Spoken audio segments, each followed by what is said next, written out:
Hello everyone, welcome to Business Studies class 11, chapter 2nd, Forms of Business Organization chapter. The topic is Cooperative Society. Then today topic is Demerits of Cooperative Society. So in previous class we already know what is the merits of cooperative society. So merits of cooperative society ಬಗ್ಗೆ ಅಂದರೆ ಸಹಕಾರಿ ಸಂಘಗಳ ಒಂದು ಉಪಯೋಗಗಳ ಬಗ್ಗೆ ನಾವು ಹಿಂದಿನ ಒಂದು ಕ್ಲಾಸ್ಗಳಲ್ಲಿ already ನೋಡಿದ್ದೀವಿ. ಸೊ ಈಗ ನೆಕ್ಸ್ಟು ಡಿಮೆರಿಟ್ಸ್ ಅಂದರೆ ಒಂದು ಅನಾನುಕೂಲತೆಗಳು ಏನು ಈ ಒಂದು ಸಹಕಾರಿ ಸಂಘಗಳಲ್ಲಿ. ಸೊ ಪ್ರತಿಯೊಂದು ಕೆಲಸವೂ ಅಷ್ಟೇ ಉಪಯೋಗಗಳು ಇದ್ದ ಹಾಗೆ ಒಂದು ಅನಾನುಕೂಲತೆಗಳು ಕೂಡ ಇರ್ತವೆ. ಸೊ ಅದೇ ರೀತಿಯಲ್ಲಿ ಈ ಒಂದು ಡಿಮೆರಿಟ್ಸ್ಗಳು ಏನೇನು ಅಂತ ಹೇಳಿ ನೋಡ್ತಾ ಹೋಗುವ. ಲಿಮಿಟೆಡ್ ರಿಸೋರ್ಸಸ್, ಸೊ ಮಿತ ಸಂಪನ್ಮೂಲ. So limited resources means resources of cooperative society consist of capital contribution of the members with a limited means. The low rate of dividend offered on investment also act as a different in attracting membership or a more capital from the members. So ಇಲ್ಲಿ ಏನಾಗಿರ್ತದೆ ಅಂತಂದರೆ ಇರುವಂತಹ ಮೆಂಬರ್ಗಳು ಇಷ್ಟೇ ಮೆಂಬರ್ಗಳು ಇದ್ದಂಥ ಸಂದರ್ಭದಲ್ಲಿ ಅಲ್ಲಿ ಬರುವಂತಹ ಬಂಡವಾಳಗಳು ಕೂಡ ಏನಾಗುತ್ತೆ ಕಡಿಮೆ ಪರಿಮಿತಿಯನ್ನು ಹೊಂದಿರುವಂಥದ್ದು ಅಂತ. ಅಂದರೆ ಕಡಿಮೆ ದರದಲ್ಲಿ ಲಾಭಾಂಶವನ್ನು ಹಂಚ್ಕೊಳ್ಬೇಕಾಗತ್ತೆ. ಹಾಗೆ ಹೆಚ್ಚು ಬಂಡವಾಳವನ್ನು ತೊಡಗಿಸ್ಕೊಳ್ಳಿಕ್ಕೆ ಏನಾಗುತ್ತೆ ಅದು ಧಕ್ಕೆ ಆಗುತ್ತೆ ಅಂತ. ಜಾಸ್ತಿ ಜನ ಇದ್ದ ಹಾಗೆ ಅಥವಾ ಜಾಸ್ತಿಯ ಪ್ರಮಾಣದಲ್ಲಿ ದೊಡ್ಡ ಪ್ರಮಾಣದಲ್ಲಿ ಇದನ್ನು ಮಾಡೋದು ಸ್ವಲ್ಪ ಕಷ್ಟ ಆಗುತ್ತೆ ಅಂತ. ಲಿಮಿಟೆಡ್ ಒಂದು ರಿಸೋರ್ಸಸ್ಸು ಬಂಡವಾಳದ ಒಂದು ತೊಡಗಿಸ್ಕೊಂಡು ಹೋಗಬೇಕಾದ್ರೆ ಇದನ್ನ ಆರಂಭ ಮಾಡಬೇಕಂತ ಸಂದರ್ಭದಲ್ಲಿ ಕಡಿಮೆ ಸದಸ್ಯರು ಇರುವಂಥದ್ದು. ಸೊ ಹಾಗಾಗಿ ಅಲ್ಲಿ ಬಂಡವಾಳವನ್ನು ತೊಡಗಿಸೋದು ಕೂಡ ನಿಯಮಿತವಾಗಿ ಇರುವಂಥದ್ದು. ದೆನ್ ಇನ್ಎಫಿಷಿಯನ್ಸಿ ಇನ್ ಮ್ಯಾನೇಜ್ಮೆಂಟ್, ನಿರ್ವಹಣೆಯಲ್ಲಿ ಅದಕ್ಷತೆ.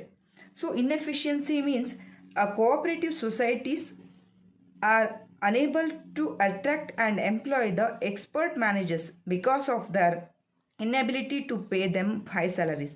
The members of who offer honorary services on voluntary basis are generally not professionally equipped to handle the management function effectively. So ಇಲ್ಲಿ ಏನಾಗುತ್ತೆ ಅಂತಂದರೆ ಒಂದು ಕ್ರಿಯೇಟಿವ್ ಆಗಿ ಮತ್ತು ಟ್ಯಾಲೆಂಟೆಡ್ ಒಂದು ವ್ಯಕ್ತಿಗಳು ಇಲ್ಲಿ ಇರುವಂಥದ್ದು ಸ್ವಲ್ಪ ಕಡಿಮೆ ಅಂತಲೇ ಹೇಳ್ಬೋದು. ಯಾಕಂತಂದರೆ ಅವರಿಗೆ ನೀಡುವಂತಹ ಸಂಬಳಗಳು ಹೆಚ್ಚಿಗೆ ಪ್ರಮಾಣದಲ್ಲಿ ನೀಡಿದಾಗ ಮಾತ್ರ ಆ ಒಂದು ಆಫರ್ನ ಒಪ್ಕೊಂಡು ಅವರು ಮಾಡ್ತಾರೆ. ಕೇವಲ ಒಂದು ಒಳ್ಳೆಯ ಹಿತದೃಷ್ಟಿಯಿಂದ ಮಾತ್ರ, ಅಂದರೆ ಕೇವಲ ಸಂಬಳವನ್ನು ಅಥವಾ ಹೈ ಒಂದು ಸಂಬಳವನ್ನು ಎಕ್ಸ್ಪೆಕ್ಟ್ ಮಾಡದೇ ಒಂದು ಕೋಆಪರೇಟಿವ್ ಸೊಸೈಟಿನ ಪ್ರಗತಿಗೋಸ್ಕರನೇ ಕೆಲಸ ಮಾಡಲಿಕ್ಕೆ ಸ್ವಲ್ಪ ಎಲ್ಲೋ ಒಂದು ಹಿನ್ನಡೆ ಆಗುತ್ತೆ ಅಂತಲೇ ಹೇಳ್ಬೋದು. ಸೊ ಹಾಗಾಗಿ ದಕ್ಷತೆಯಿಂದ ಕೊಟ್ಟಂತಹ ಎಲ್ಲ ಕೆಲಸಗಳನ್ನು ಎಲ್ಲರೂ ಕೂಡ ಮಾಡೇ ಬಿಡ್ತಾರೆ ಅಂತ ಹೇಳಲಿಕ್ಕೆ ಆಗಲ್ಲ.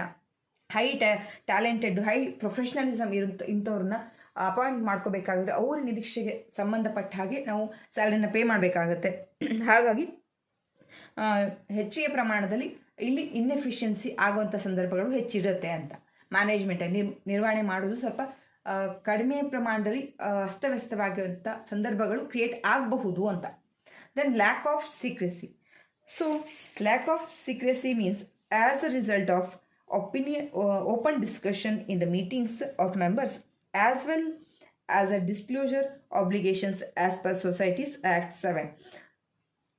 It is a difficulty to maintain the secrecy about the operations of cooperative society. So lack of secrecy means ಇದರ ಒಂದು ಆ್ಯಕ್ಟ್ನ ಪ್ರಕಾರ ಸೊಸೈಟೀಸ್ ಆ್ಯಕ್ಟ್ 7ನ ಪ್ರಕಾರ ಏನಾಗುತ್ತೆ ಅಂತಂದರೆ ಎಲ್ಲರೂ ಕೂಡ ಓಪನ್ ಡಿಸ್ಕಷನ್ನ ಮಾಡಬೇಕು ಅನ್ನೋದಿರುತ್ತೆ.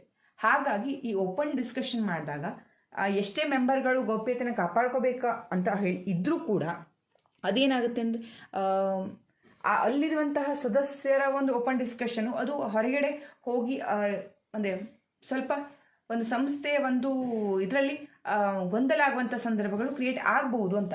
ಅಂದರೆ ಗೌಪ್ಯತೆಯನ್ನು ಕಾಪಾಡ್ಕೊಳ್ಳಿಕ್ಕೆ ಕಷ್ಟ ಆಗುತ್ತೆ. ಹೆಚ್ಚಿಗೆ ಜನಕ್ಕೆ ವಿಷಯಗಳು ಗೊತ್ತಾಯಿದ್ದ ಹಾಗೆ ಅದು ಏನಾಗುತ್ತೆ ಅಂತಂದರೆ ಮೂಲ ಒಂದು ಉದ್ದೇಶಗಳನ್ನ ಸರಿಯಾಗಿ ನಿಭಾಯಿಸೋದು ಸ್ವಲ್ಪ ಕಷ್ಟ ಆಗುತ್ತೆ. ರೂಲ್ಸ್ಗಳನ್ನು ಎಲ್ಲವನ್ನು ಹ್ಯಾಂಡಲ್ ಮಾಡೋದು ಸ್ವಲ್ಪ ಸಮಸ್ಯೆ ಆಗುತ್ತೆ, ಆಗುತ್ತೆ ಅಂತ ಹೇಳ್ಬೋದು. So lack of secrecy, so ಗೌಪ್ಯತೆ ಏನು ಮಾಡೋದು ಕೊರತೆ ಆಗುತ್ತೆ ಅಂತ. ಸೀಕ್ರೆಟ್ ಮೇಂಟೈನ್ ಮಾಡೋದು ಕಷ್ಟ ಆಗುತ್ತೆ ಅಂತ. Then government control. So government control means in the return of privileges offered by the government, cooperative societies have to comply with the several rules and regulations related to auditing of accounts, submission of accounts, etc.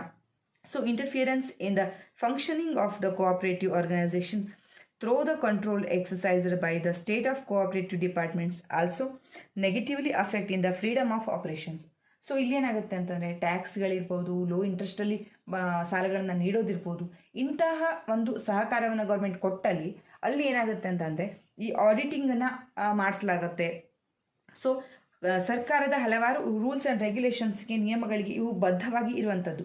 ಹಾಗಾಗಿ ಸರ್ಕಾರಕ್ಕೆ ಈ ಒಂದು ನಿಯಂತ್ರಣ ಇರೋ ಕಾರಣದಿಂದ ಉಳಿದ ಒಂದು ಮ್ಯಾನೇಜ್ಮೆಂಟ್ಗಳೇನಾಗುತ್ತೆ, ಮ್ಯಾನೇಜ್ಮೆಂಟಿನ ಒಂದು ಡಿಸಿಷನ್ ಮೇಕಿಂಗಲ್ಲಿರ್ಬೋದು ಅಥವಾ ಸ್ವಾತಂತ್ರ್ಯಕ್ಕೆ ಏನಾಗುತ್ತೆ ಸ್ವಲ್ಪ ಅದೊಂದು ನಕಾರಾತ್ಮಕವಾಗಿ ಪರಿಣಾಮ ಬೀರುತ್ತೆ ಅಂತ ಹೇಳ್ಬೋದು.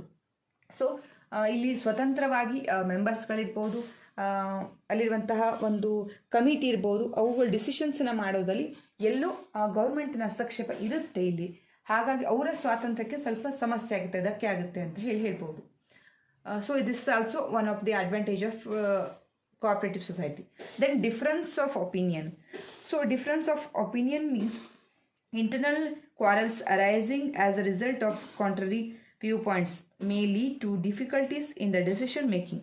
Personal interest may start to dominate the welfare of motivate and benefit of the other members may take the backseat if personal gains is given preference by certain members. So ಒಬ್ಬೊಬ್ಬರಿಗೆ ಲೋಕೋಭಿನರುಚಿ ಅಂತಲೇ ಹೇಳ್ಬೋದು, ಅಭಿಪ್ರಾಯ ಭೇದಗಳು, ಒಬ್ಬರದ್ದು ಒಂದೊಂದು ರೀತಿಯ ಥಾಟ್ಗಳು ಇರೋ ಕಾರಣದಿಂದ, ಸೊ ಇಲ್ಲಿ ಮೆಂಬರ್ಸ್ಗಳು ಜಾಸ್ತಿ ಜನ ಇರೋ ಕಾರಣದಿಂದ ಅವ್ರವ್ರ ಒಪಿನಿಯನ್ಗಳಿಗೆ ತಕ್ಕ ಹಾಗೆ ಡಿಸಿಷನ್ಸ್ ಮಾಡಬೇಕು ಅಂತ ಹೇಳ್ತಾರೆ. ಹಾಗಾಗಿ ಜಗಳಗಳು ಕ್ರಿಯೇಟ್ ಆಗುವಂಥ ಸಂದರ್ಭಗಳು ಹೆಚ್ಚಿಗೆ ಇರುತ್ತೆ.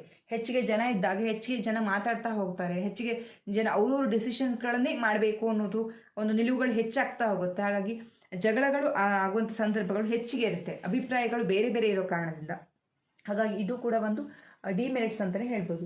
So these are all demerits of cooperative society: limited resources, inefficiency in management, lack of secrecy, government control and difference of opinion. So I hope these are all demerits of cooperative society. So ಸಹಕಾರಿ ಸಂಘದ ಇವಿಷ್ಟು demerits ಅಂತಲೇ ಹೇಳ್ಬೋದು, ಅನನುಕೂಲಗಳು. So ಹಾಗಾಗಿ I hope today class you will understand. If you like this video, please like, share and as well as subscribe. Thank you.